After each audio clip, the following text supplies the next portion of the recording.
Okay, we'll move on to Rebecca Mabbott. She's going to talk about her master's research she completed with the Macquarie University. So I'll hand over to her. Awesome, thanks Ray. Hopefully you can all see my screen now.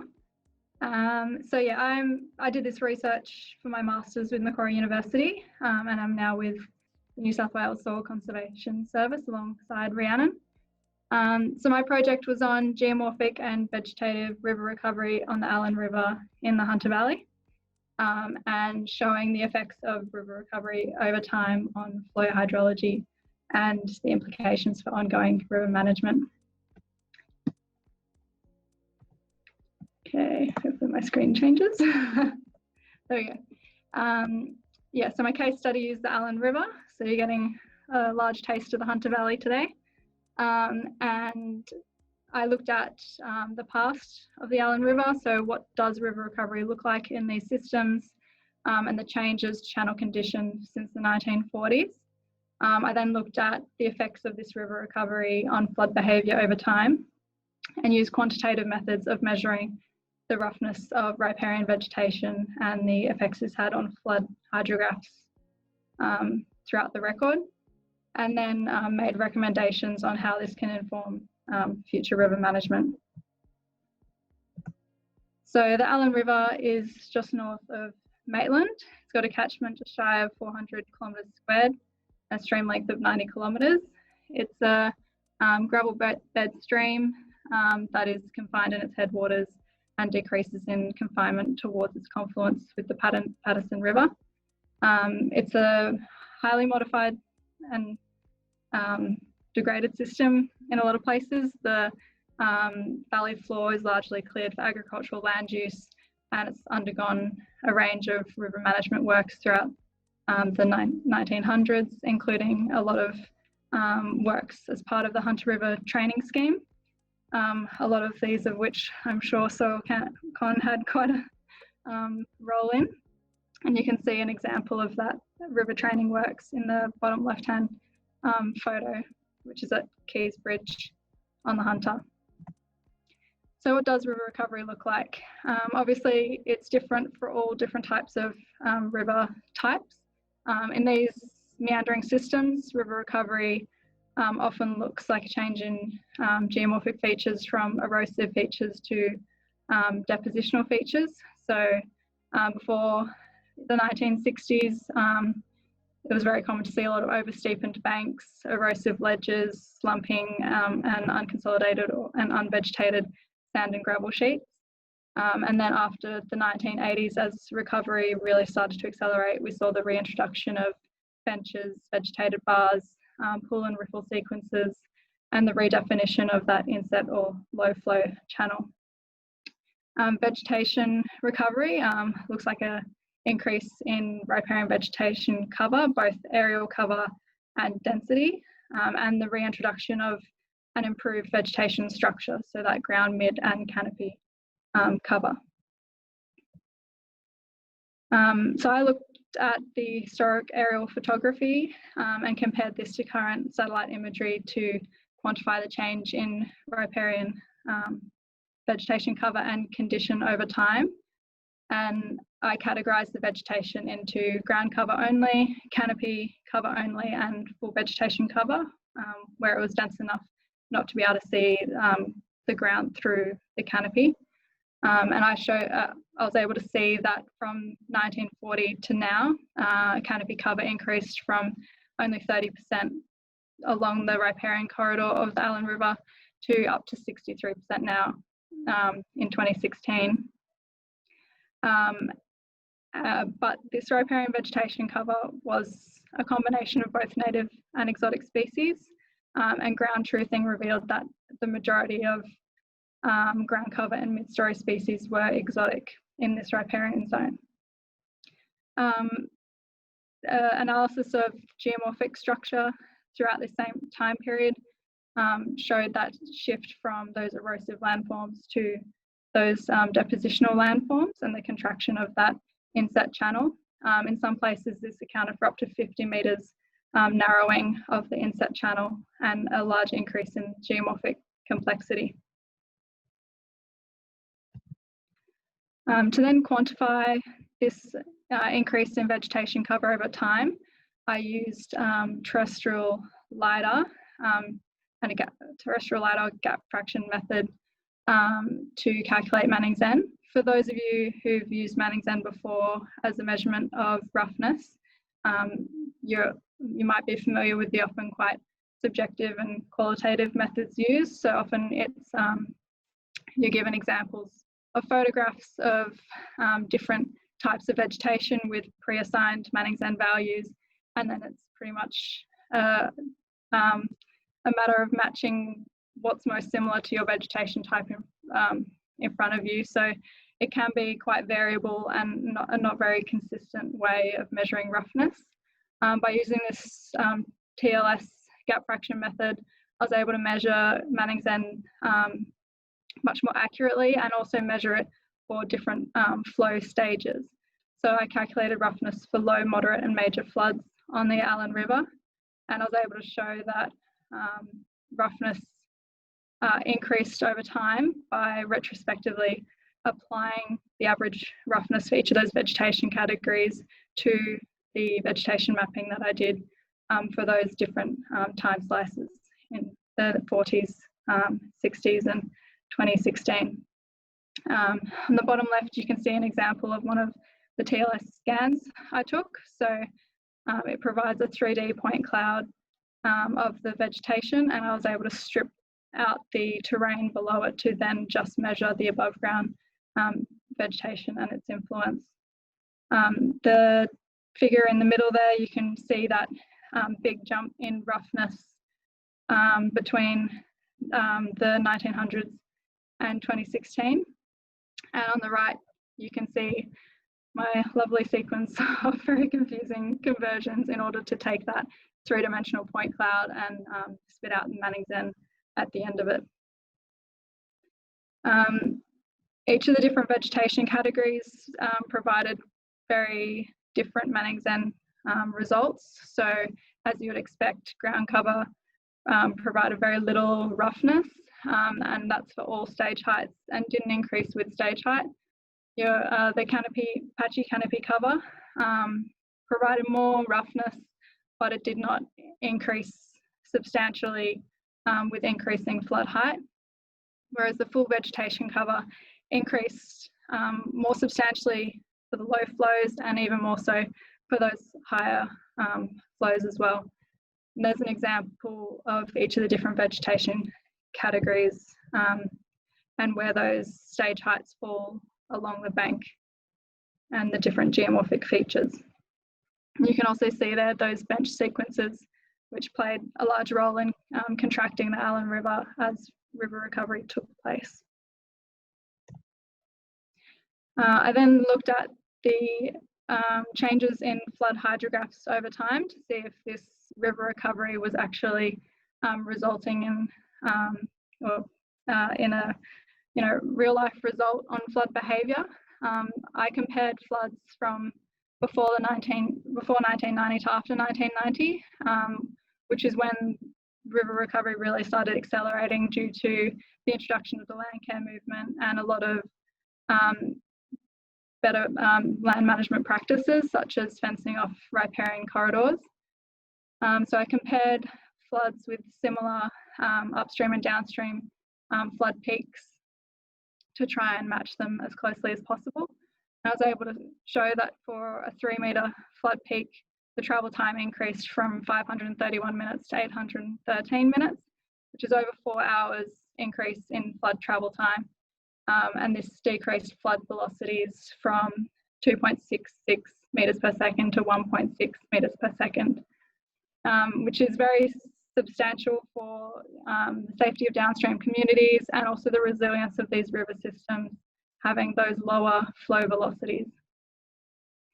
I did see a less significant change in the flood travel times for major flood heights, and this could suggest that more focus needs to be given to improving that riparian vegetation and roughness at that bankfall and overbank stage.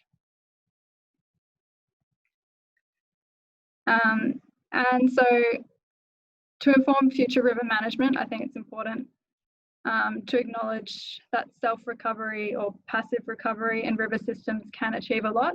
So despite the Allyn River having undergone a lot of intervention in the past as part of the river training schemes, it hasn't actually had a substantial amount of active restoration. It hasn't had large revegetation schemes or anything like that. Most of the recovery has been as a result of fencing off the riparian corridor and allowing it to recover itself.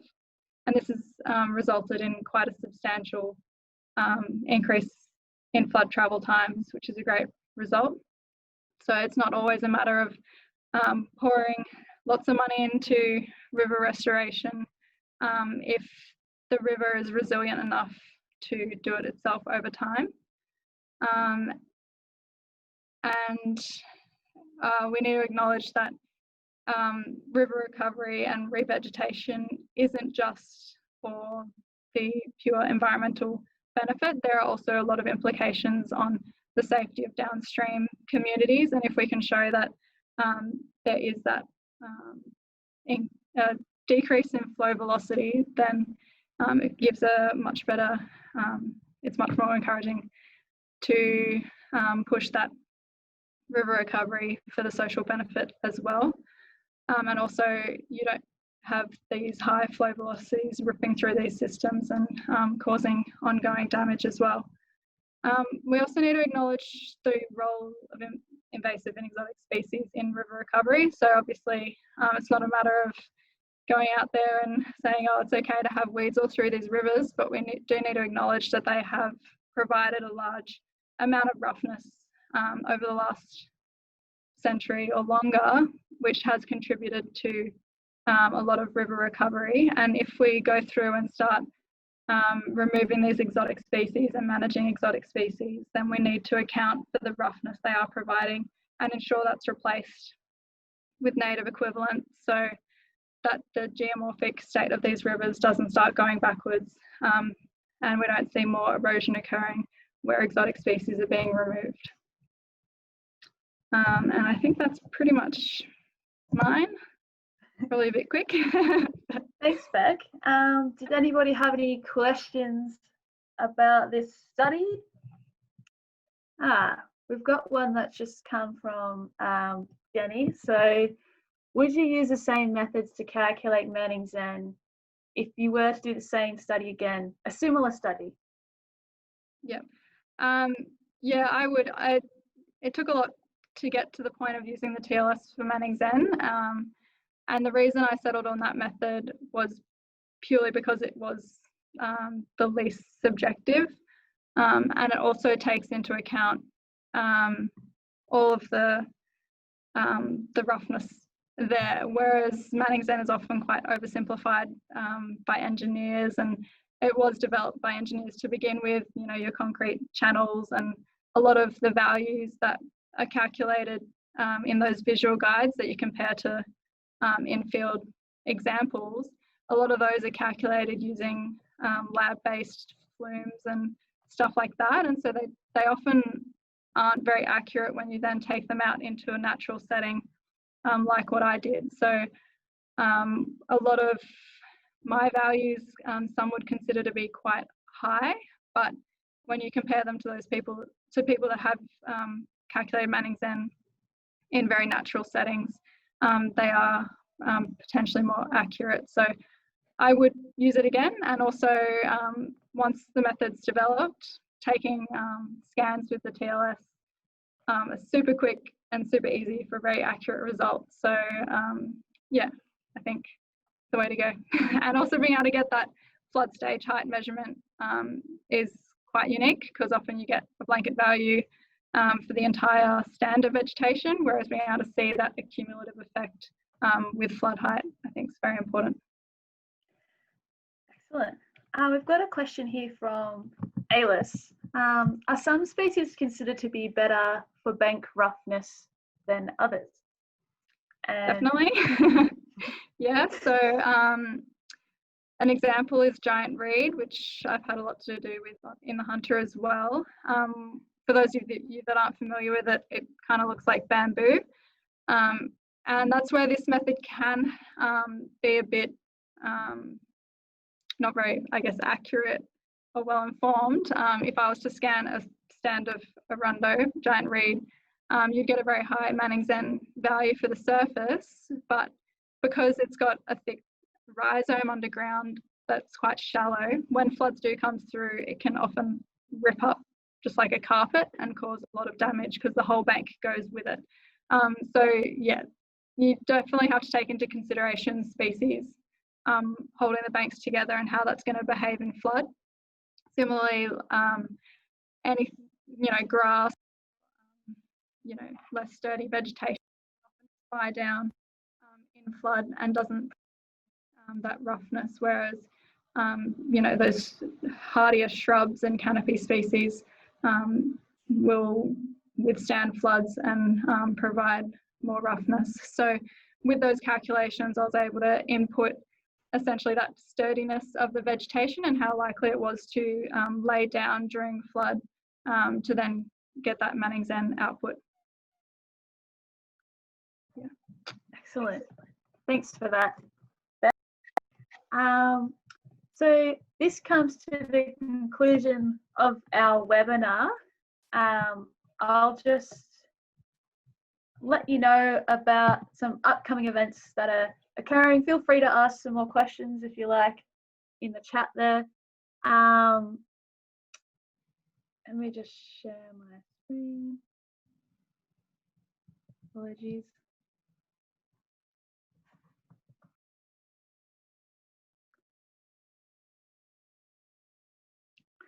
So I'd just like to say thank you to our presenters.